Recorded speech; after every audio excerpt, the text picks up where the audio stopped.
Does the newly acquired J.K. Dobbins finally complete the Denver Broncos running back room ahead of the 2025 season? And with this signing, who will become the lead back in this Broncos offense, and which runner may find themselves the odd man out and on the outside looking in ahead of this season? Plus, after another fantastic season and a Norris Trophy win, how quickly is Cale Makar climbing the ranks to join the NHL's greatest defensemen? All things to come on today's rundown, but we will begin in the NFL, where the Denver Broncos made a move.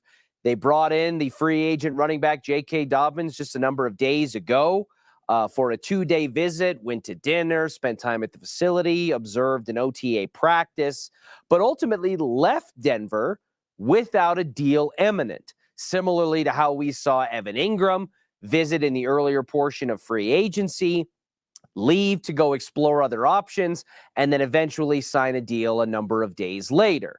So the Broncos proving to buck the trend that when you bring in a free agent for a visit, you don't want to let them leave the facility and give them a chance to be tempted or wooed by another suitor. The Broncos get both of their big key offensive free agents in a manner that is non-traditional to how I would think most teams would want to do it. But the bottom line is they got them both, and both are expected to be heavy contributors now, one would assume, for this Broncos offense in the 2025 season. When you're looking at J.K. Dobbins, talking about his productivity as a runner, it's pretty significant. When you stack J.K. Dobbins up against the remainder of the Broncos running back room, comparing their 2024 stats, J.K. Dobbins comes in just under 200 attempts with 900 yards and 9 rushing touchdowns. The entirety of the Denver Broncos running back room, from Javonte Williams to Audric Estime to Jaleel McLaughlin, totaled the season at 328 attempts for just over 1,300 yards and 7 touchdowns. So J.K. Dobbins alone rushed for more touchdowns by himself than the Denver Broncos trio of running backs. And in terms of yards, they're only about 400 yards apart, factoring in that the Broncos running back room had 3 major contributors, whereas Dobbins did by himself. Oh, and then you remember that J.K. Dobbins missed a month of the regular season. So in 13 games, J.K. Dobbins was almost as productive, more productive as a scorer, and almost as productive in terms of yardage and attempts as the entire trio of Broncos running backs last season combined in 17 games each. It's unbelievable that the Broncos running attack was so ineffective when you subtract Bo Nix's 400-plus yards and handful of touchdowns, that they were that ineffective as a unit, as a room, that one singular player playing not even a full season can match or exceed certain outputs. So this is a home run signing for the Denver Broncos.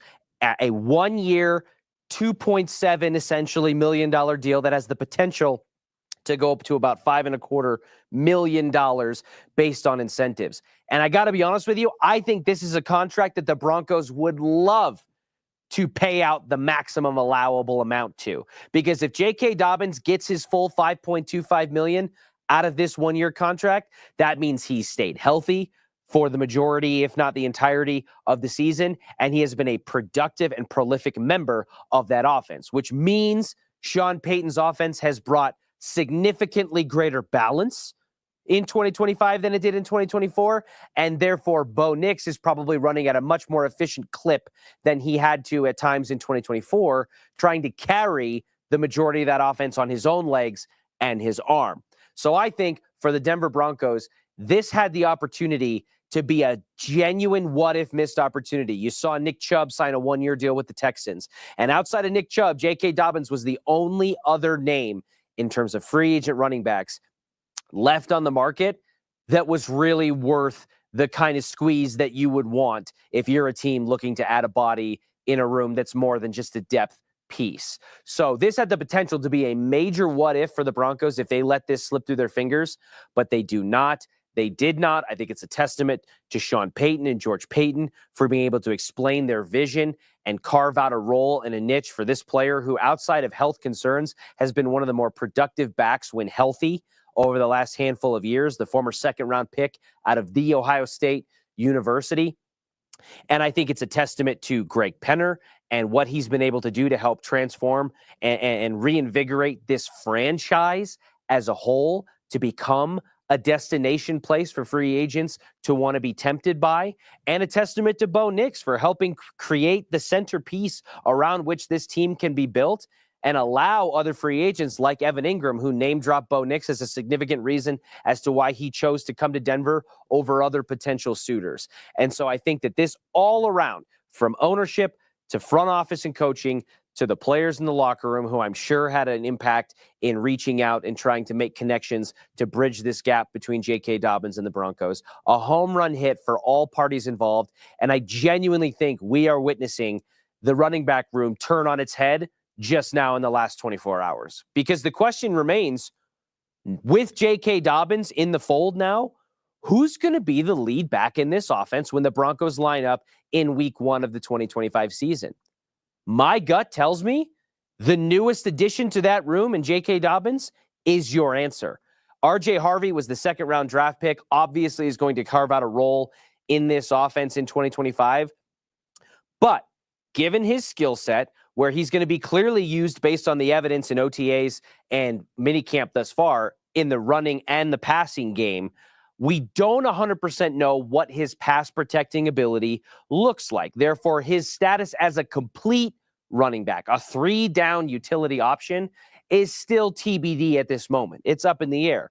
J.K. Dobbins, when healthy, has proven that he can be that. He can be a threat as a receiver. He can be a threat in the run game, obviously. And he may be the best pass protecting running back on the team right now before having set foot on a practice field in orange and blue. So that tells me right now, the leader in the clubhouse to be the number 1 running back on the depth chart and out there for the first snap of the 2025 season is probably J.K. Dobbins. R.J. Harvey may assume that mantle at some point during the season, and I think that's a progression that would be natural and probably warranted, considering Dobbins as of now is here for 1 year and R.J. is going to be here for the foreseeable future, at least the next handful of years.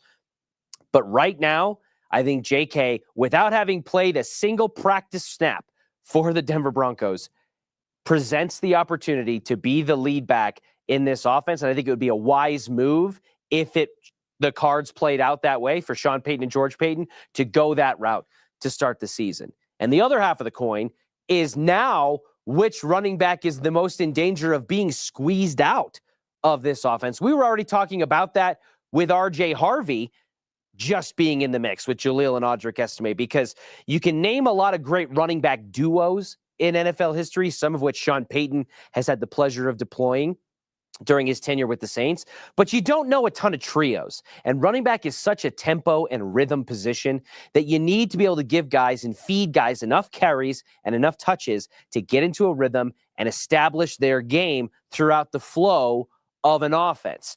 And it's tough to do that with 2 guys at times. It's definitely tough to do that with 3 when you're juggling styles and skill sets and size and other variables. So yesterday, I said that my thought on the pecking order of this depth chart was R.J. Harvey, Audric Estime, and Jaleel McLaughlin being the guy who could potentially be squeezed out. And I'm going to maintain that order essentially with the addition of J.K. Dobbins, just with a new figurehead up at the top. I think as of now, your running back depth chart in terms of guys that are going to have the greatest opportunity to be given chances to succeed this season and be fed touches starts with J.K. Dobbins, is followed by R.J. Harvey, and then ends with Audric Estime, who Sean Payton went on the record and said, Estime is a guy who needs opportunities and touches to get going, and he is, quote, going to get those opportunities, end quote, this season. Audric Estime was a 5th-round pick last year by Sean Payton and George Payton, and 5th-round picks don't always get to have the benefit of tiebreakers and carrying weight over other players during decisions. It's a back half of the draft, a day 3 pick.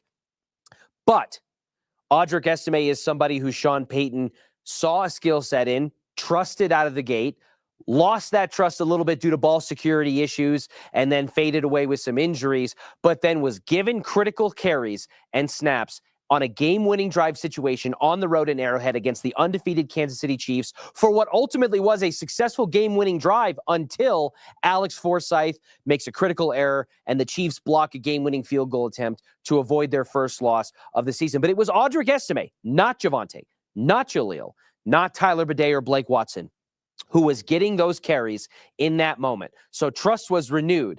And then over the course of the season, opportunities were not maximized, plays were not made enough to be able to maintain that trust, because the end of the season results in Audric Estime not getting a jersey for a playoff game against the Buffalo Bills in the wild card round. So while it may have been a roller coaster over the course of the season, Audric Estime was still firmly buckled in and was given opportunities to regain trust in games or weeks or stretches of the season where it may have been lost. And Sean Payton saying that this offseason, just a number of weeks ago, about Audric Estime, that he's going to get opportunities, tells me that that is the plan. And I don't know that J.K. Dobbins' arrival is enough to squeeze that. Conversely, Jaleel McLaughlin, who presents a different skill set than Audric Estime, is the lighter, shiftier speed back who has an opportunity, in theory, to make plays in space and break away from defenses if he's given an edge.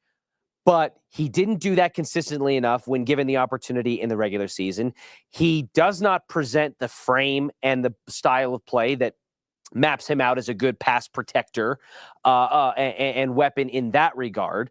And from a size perspective, he doesn't present the natural skill set to be able to run the ball between the tackles like we saw with Audric Estime, like we saw them attempt with Javonte Williams. And it's not just the size and the frame that prevent that. It's the way that Jaleel is used in this offense and the scheme that they run. So that, combined with the fact that he's an undrafted player going up against a player drafted by Sean Payton specifically, who's also younger, the drafted player, than Jaleel McLaughlin by a year or two, tells me all those factors add up to me to say if there's going to be a guy among that original trio prior to to J.K. Dobbins' arrival, that Jaleel McLaughlin is the one who could feel the tightest squeeze as the running back room gets more and more crowded. And then, yeah, for the likes of Tyler Bidet and Blake Watson, one of those guys, the experiment is probably over. And my gut says it would probably be Blake Watson. I think Tyler Bidet, obviously getting activated and elevated later in the season and showing that Sean Payton has trust in him and faith in him to at least give it a shot and see how the dice might fall. If I'm, again, breaking a tie between those two guys who are already on the peripheral fringe of the roster and maybe one you hope to stash on a practice squad, I think Tyler Bidet gets that nod as well. But I think that the Broncos running back room is significantly more complete and has a better chance to be competitive than it did just 24 to 48 hours ago. And I think the fact that Sean Payton and George Payton brought J.K. Dobbins in for a visit this late in the game in the first place. Remember, when they've made running back signings in the past, they were much, much earlier than this. They signed Melvin Gordon in the last week of April during that portion of free agency right after the draft. We are in early June when this signing is made. So the fact that these guys went through the free agency, the draft, organized team activities, and got into the start of minicamp before signing a running back tells me that Sean and George Payton didn't feel fully comfortable and happy with the current composition of their running back room. And the fact that J.K. Dobbins signed here, ultimately, when he had the opportunity to go back to L.A., felt that he saw from the outside an opportunity to genuinely compete for touches and to succeed, to continue and extend his NFL career. So I think this is a perfect synergy and a match between a team that clearly felt they had a need and a player who last season rushed for almost 1,000 yards and 9 touchdowns on 190-something carries in 13 games, outproducing in certain aspects the entirety of the Broncos running back room. I think, barring health, if J.K. Dobbins can stay healthy, this will be one of the better and more impactful free agent signings for the Broncos in recent history for that team. Heading into the NHL world, we got some fantastic news about our favorite defenseman, your favorite Avs favorite Av, Cale Makar, who wins the 2024 Norris Trophy for the second time in his career, becoming just the fourth defenseman in NHL history to win the Norris Memorial Trophy multiple times. It's his fifth nomination in the 6 years that he's been an NHL hockey player. So, and that list goes even smaller of players who've been able to do that. He's also the only Colorado Avalanche member to ever win the award, because remember, Raymond Bourque, the hero of the early 2000s Stanley Cup year, won all 5 of his Norris Memorial Trophy awards as a Boston Bruin. And Cale Makar wins this award in 2024, coming off the season in which he, from a defenseman standpoint, had some pretty significant marks. He finished the season with 90 total points, 30 goals, and 62 assists. All 3 of those categories led the NHL among defensemen. 92 points, 30 goals, and 62 assists. Did that success translate over into the postseason? No, it did not. Cale Makar had, I believe, 4 games in the series against Dallas where he didn't register a point, which was the most significant drought of his young-ish career so far. And when you take a look at Cale Makar's trophy case, starting to get pretty crowded. Starting in 2019, when he wins the Hobey Baker Award for the NCAA's Division I MVP. In 2020, he wins the Calder Memorial Trophy Award for the most outstanding rookie in the NHL. 2022, he doubles up on awards, winning his first James Norris Memorial Trophy as the league's greatest defenseman, and then takes it a step further in the postseason as the Avalanche hoist Lord Stanley's Cup, and Cale Makar wins the Conn Smythe Trophy for the most outstanding player in the postseason, before arriving to this year where he wins his second Norris Memorial Trophy. And the question, which I think is fair, is how quickly is Cale Makar rising and ascending to becoming one of the NHL's greatest defensemen of all time? Mind you, he's only 6 years in to his NHL career, and his trophy case, as I just showed you, is getting crowded. He has a Stanley Cup and a Conn Smythe to his name. He was a finalist for the Ted Lindsay Award alongside his teammate Nathan MacKinnon, although neither of them won, in favor of Nikita Kucherov with the Tampa Bay Lightning. But Cale Makar, as one of the more brilliant offensive defensemen in the league, a true 200-foot player who makes impacts on both ends of the ice and is kind of the leader, the fulcrum of the power play unit. He genuinely has the potential, if he can maintain the pace that he's currently on, to end his career as one of the greatest defensemen to ever wear skates in the NHL. Now, does he have a long way to go to really join a Mount Rushmore conversation? Perhaps. Bobby Orr, let's not forget, won 8 straight Norris Memorial Trophies during his time in the NHL. Raymond Bourque, as I mentioned earlier, has 5 to his name, to more than double Cale's 2 thus far. But I just think it's safe to say that for an Avalanche team that underwhelmed to a pretty significant degree in the postseason this year, based on the expectations that we as media and fans have set forth for them, the fact that this team still has Nathan MacKinnon and Cale Makar as the dynamic duo, the pair to build around, with pieces no longer here like Mikko Rantanen, who walked out the door and helped end the Avalanche's season, like Valeri Nichushkin, who derailed 2, at least 1, but maybe 2 genuine Stanley Cup contending seasons in the first 2 years after winning their 3rd in franchise history. And Devon Taves and Arturi Lehkonen and Gabe Landeskog, the captain, now back in the fold. This team, with players like Makar and MacKinnon, who are playing at some of the highest levels of their career, still has the opportunity, despite how difficult the path may be in the West, to not just compete, but to win more Stanley Cups and help cement the legacies of what could end up being one of the greatest cores. It will end up being one of the greatest cores in the history of the franchise. So many great things to watch. We got some interesting news on the Broncos front about a potential new stadium site that we're going to get into tomorrow, along with a stinging referendum on the Colorado Rockies from a number of former players who many would consider to be among the greatest in the history of this troublesome, heading in the wrong direction franchise. Things that we will get into tomorrow. We will join you live from Todd Creek Golf Course, the site of the 100 Holes for Kids charity tournament, where our own Brendan Stokely and Zach Bai will be playing for charities to help raise money for kids all across the state of Colorado, alongside a ton of other donors and prominent members of the community. We will join you live from the course tomorrow.